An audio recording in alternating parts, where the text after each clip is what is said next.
Hello student, आज मैं लेकर आया हूँ 2023 के लिए सभी 12 महीने का महत्वपूर्ण करेंट अफेयर्स, वो भी MCQ फॉर्म्स में जनवरी से लेकर दिसंबर तक। और याद रखिएगा, ये करेंट अफेयर्स सभी आगे आने वाले एग्जाम्स के लिए महत्वपूर्ण होने वाले हैं। आज हम लोग करेंगे इसका छठा पार्ट यानी पार्ट 6, और इस प्रकार हम लोग डेली 25 क्वेश्चन का एक सेट करेंगे। अगर ये वीडियो अच्छा लगे तो like, comment, share and subscribe जरूर कीजिएगा। तो शुरू करते हैं आज का सेशन यानी पार्ट 6 का पहला क्वेश्चन। हमारा पहला क्वेश्चन है, वर्ल्ड प्रेस फ्रीडम इंडेक्स 2023 में भारत किस स्थान पर रहा है? तो याद रखिएगा, वर्ल्ड प्रेस फ्रीडम इंडेक्स 2023 में भारत 161वां स्थान पे है। याद रखिएगा, वर्ल्ड प्रेस फ्रीडम इंडेक्स 2023 में भारत का स्थान 161वां है। चलते हैं नेक्स्ट क्वेश्चन में। इसका इंपॉर्टेंट कुछ पॉइंट है। इस सूचकांक में पहला स्थान पे नॉर्वे है। इस सूचकांक में प्रेस फ्रीडम में पहला स्थान पे नॉर्वे है, आखिरी स्थान पे उत्तरी कोरिया है।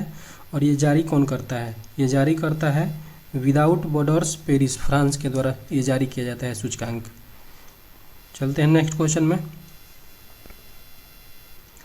2023 में किस देश ने भारत की राष्ट्रपति द्रौपदी मुर्मू को अपने सर्वोच्च सम्मान grand order of the chain of the yellow star से सम्मानित किया गया है?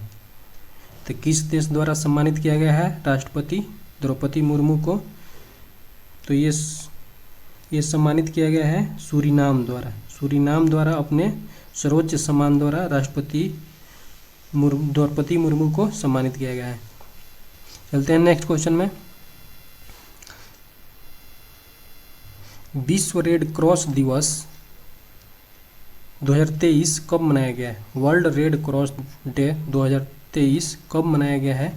तो ये मनाया गया 8 मई को। याद रखिएगा, 8 मई को रेड क्रॉस दिवस मनाया गया है 2023 का। इसका इम्पोर्टेंट पॉइंट्स है कुछ।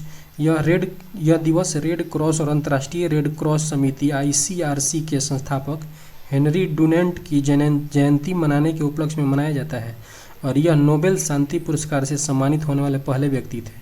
और इसका थीम है, ये 2023 का थीम था everything we do comes from the heart.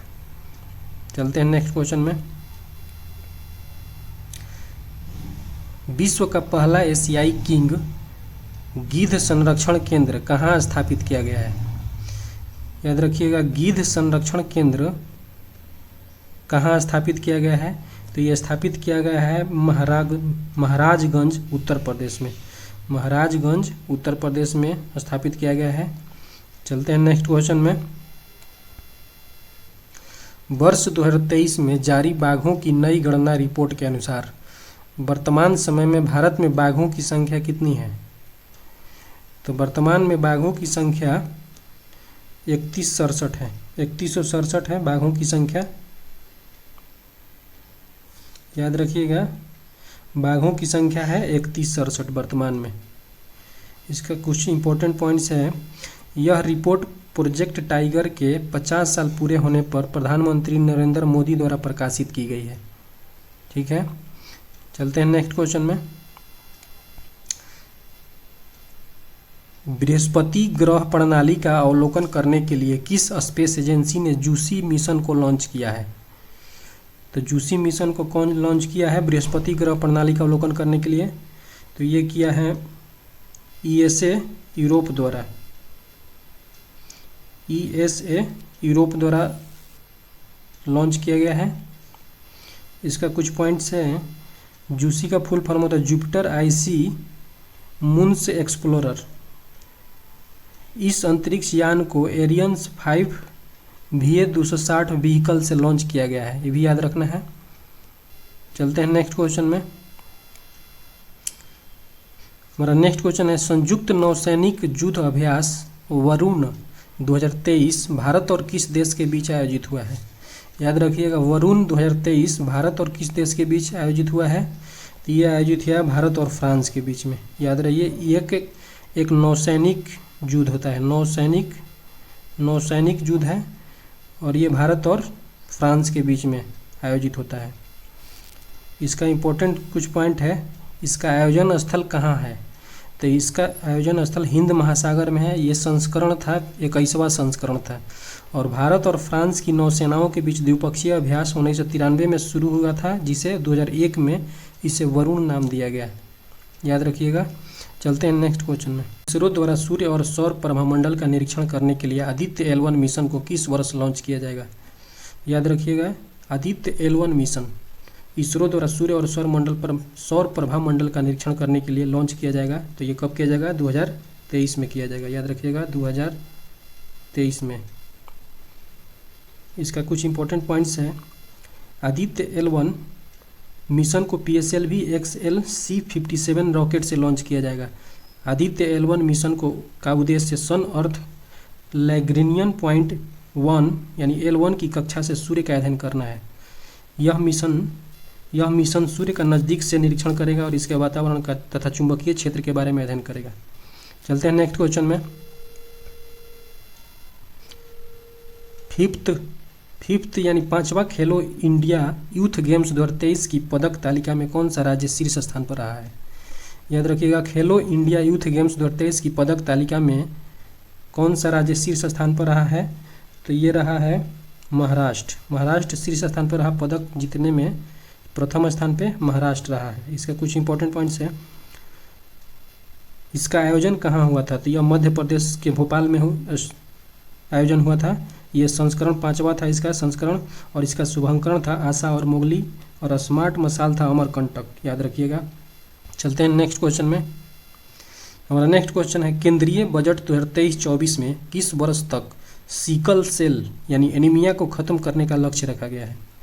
Sickle cell यानी एनीमिया को खत्म करने का लक्ष्य कब तक रखा गया है? तो ये रखा गया है 2047 तक।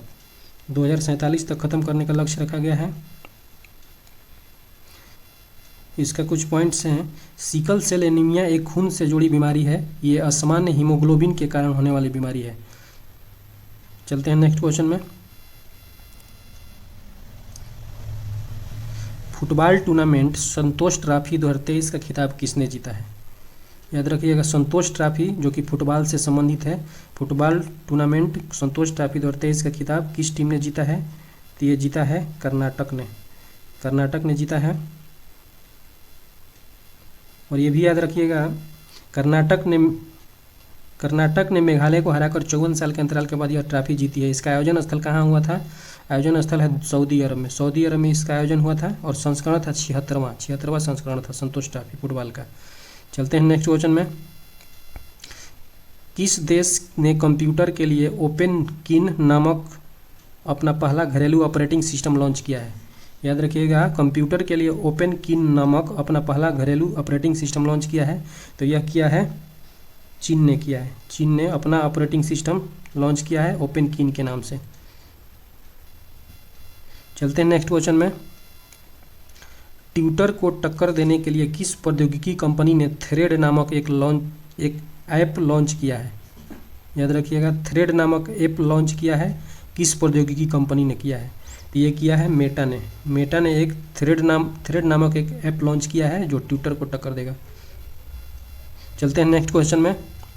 हमारा नेक्स्ट क्वेश्चन है, भारत की अध्यक्षता में आयोजित 23वें शंघाई शिखर सम्मेलन 2023 में अतिथि देश के रूप में किसको आमंत्रित किया गया था? अतिथि देश के रूप में किसको भारत द्वारा अतिथि देश के रूप में आमंत्रित किया गया था? तो तुर्कमेनिस्तान को आमंत्रित किया गया था अतिथि देश के रूप में। इसका कुछ इंपॉर्टेंट पॉइंट्स है। सम्मेलन की अध्यक्षता प्रधानमंत्री नरेंद्र मोदी ने की थी। इस सम्मेलन में ईरान, बेलारूस और मंगोलिया को पर्यवेक्षक देशों के रूप में आमंत्रित किया गया था और सम्मेलन का थीम था टुवार्ड्स ए सिक्योर एससीओ। याद रखिएगा। चलते हैं नेक्स्ट क्वेश्चन में। हमारा नेक्स्ट क्वेश्चन है, पर्यावरण संरक्षण और मवेशी के गोबर के प्रबंधन के लिए केंद्र सरकार ने 2023 में किस योजना को शुरू किया है? याद रखिएगा, तो ये किया है गोवर्धन योजना। पर्यावरण संरक्षण और मवेशी के गोबर के प्रबंधन के लिए केंद्र सरकार ने 23 में योजना शुरू किया है गोवर्धन योजना। इससे क्या होगा देखते हैं पॉइंट में। इस योजना का प्रमुख उद्देश्य गांव में साफ सफाई को सकारात्मक तौर पर बढ़ाना और पशुओं या अन्य सोर्स से मिलने वाले ऑर्गेनिक वेस्ट से पैसा और ऊर्जा निर्माण करना इसका बेनिफिट है। चलते हैं नेक्स्ट क्वेश्चन में। हमारा अगला क्वेश्चन है 2023 में पुस्तक कौतुक ऐप के लिए हिंदी भाषा में साहित्य अकादमी बाल साहित्य पुरस्कार किसने जीता है? तो याद रखिएगा पुस्तक का नाम है कौतुक ऐप के हिंदी भाषा में साहित्य अकादमी बाल साहित्य पुरस्कार जीता है। तो ये हैं सूर्यनाथ सिंह। सूर्यनाथ सिंह याद रखिएगा। चलते हैं नेक्स्ट क्वेश्चन में। हमारा अगला क्वेश्चन है फिनलैंड के नए प्रधानमंत्री कौन बने हैं? याद बताइए फिनलैंड के नए प्रधानमंत्री कौन बने हैं? तो ये बने हैं पेटेरी ओरपा। पेटेरी ओरपा, ये मिस्टेक है, ओरपा होगा, याद रखिएगा। पेटेरी ओरपा फिनलैंड के नए प्रधानमंत्री बने हैं।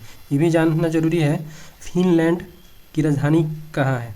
फिनलैंड की राजधानी हेलसिंकी है और मुद्रा यूरो है, याद रखिएगा। चलते हैं नेक्स्ट क्वेश्चन में। वित्त मंत्रालय द्वारा वर्ष 2023 में लॉन्च की गई विवाद से विश्वास 1 योजना किससे संबंधित है? याद रखिए योजना का नाम है विवाद से विश्वास फर्स्ट। योजना किससे संबंधित है? तो ये संबंधित है सूक्ष्म लघु एवं मध्यम उद्यमों से। सूक्ष्म लघु एवं मध्यम उद्यमों से संबंधित है विवाद से विश्वास 1 योजना। चलते हैं नेक्स्ट क्वेश्चन में। Laureus sportsman of the year 2023 का पुरस्कार किस खिलाड़ी ने जीता है? याद रखिएगा 2023 का स्पोर्ट्समैन ऑफ द ईयर किसे मिला है? तो ये मिला है लियोनेल मेसी को। लियोनेल मेसी को मिला है स्पोर्ट्समैन ऑफ द ईयर 2023 का पुरस्कार। ये भी याद रखना है Laureus sports women of the year 2023 किसे मिला है? तो ये मिला है Sally Ann Fraser Pryce Jamaica को। याद रखिएगा Laureus sports women of the year 2023 Sally Ann Fraser Pryce को मिला है, जो जमैका की थी, याद रखिएगा। चलते हैं नेक्स्ट क्वेश्चन में। हमारा नेक्स्ट क्वेश्चन है 42वां एशियान शिखर सम्मेलन 2023 का आयोजन कहाँ हुआ था? याद रखिएगा 42वां एशियान शिखर सम्मेलन 2023 कहाँ आयोजित हुआ था? तो ये आयोजित हुआ था इंडोनेशिया में। याद रखिएगा इंडोनेशिया में। ये भी याद रखिएगा इंडोनेशिया की राजधानी जकार्ता है। एशियान का फुल फॉर्म क्या होता है ये भी जान लीजिए। Association of south east Asian Nations. ASEAN दक्षिण पूर्व एशियाई राष्ट्रों का संगठन है। इसकी स्थापना कब हुआ था ये भी जान लीजिए। 8 अगस्त 1967 को स्थापना हुआ था। इसका मुख्यालय जकार्ता इंडोनेशिया में है। इसके अध्यक्ष ली सिन लुंग हैं और इसके महासचिव लिम जोक हुई हैं। इसमें सदस्य देशों की संख्या 10 है। एशियान में सदस्य देशों की संख्या 10 है, ये भी याद रखिएगा। चलते हैं नेक्स्ट क्वेश्चन में। ऑस्कर पुरस्कार 2023 में बेस्ट ओरिजिनल मूल सॉन्ग का पुरस्कार जीतने वाला पहला भारतीय गाना कौन सा है? याद रखिएगा ऑस्कर पुरस्कार जो मिला है भारतीय गाना को वह कौन सा है? तो ये है हमारा नाटू नाटू, जो कि RRR फिल्म से था। RRR फिल्म से था नाटू नाटू। इसका कुछ मुख्य बातें हैं नाटू नाटू गाना का। इसके गायक कौन थे? इसके गायक बोले तो सिंगर MM किरवानी, और इसको गाने को लिखा था चंद्र बोस ने, और ये फिल्म था RRR यानी RRR। और इसके डायरेक्टर कौन थे? SS राजमौली। याद रखिएगा RR फिल्म के डायरेक्टर थे SS राजमौली। चलते हैं नेक्स्ट क्वेश्चन में। अंतर्राष्ट्रीय सांख्यिकी पुरस्कार 2023 किसने जीता है? अंतर्राष्ट्रीय सांख्यिकी पुरस्कार 2023 किसने जीता है? तो ये जीता है कल्याणपुरी राधाकृष्ण राव ने। कल्याणपुरी राधाकृष्णन राव ने अंतर्राष्ट्रीय सांख्यिकी पुरस्कार 2023 का जीता है। चलते हैं नेक्स्ट क्वेश्चन में। हमारा नेक्स्ट क्वेश्चन है प्रवासी भारतीय दिवस 2023 कब मनाया गया है? तो याद रखिएगा प्रवासी भारतीय दिवस 9 जनवरी को मनाया जाता है प्रत्येक साल। प्रवासी भारतीय दिवस 9 जनवरी को मनाया जाता है। चलते हैं नेक्स्ट क्वेश्चन में। हमारा नेक्स्ट क्वेश्चन है किस देश ने 25 साल में पहली बार महिलाओं की सैन्य सेवा शुरू किया है? याद रखिएगा महिलाओं की सैन्य सेवा शुरू करने वाला देश है 25 साल के बाद।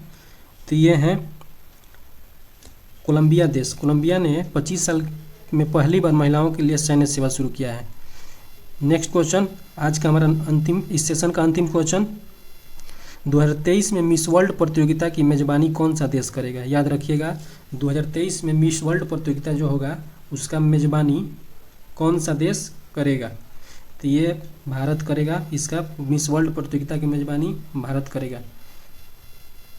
और ये भी जान लीजिए इससे पहले साल 1996 में इस ब्यूटी पेजेंट का आयोजन भारत में हुआ था। और ये भी याद रखना है मिस वर्ल्ड प्रतियोगिता की शुरुआत 1951 ईस्वी में हुई थी। ठीक है, तो आज का मेरा सेशन समाप्त हो चुका है। अगर ये वीडियो आपको अच्छा लगा है तो like, comment, share and subscribe जरूर कीजिएगा। अगर आपको इस वीडियो का PDF चाहिए तो टेलीग्राम ज्वाइन करें, जिसका लिंक डिस्क्रिप्शन बॉक्स में दिया गया है। थैंक यू, मिलते हैं अगले वीडियो में।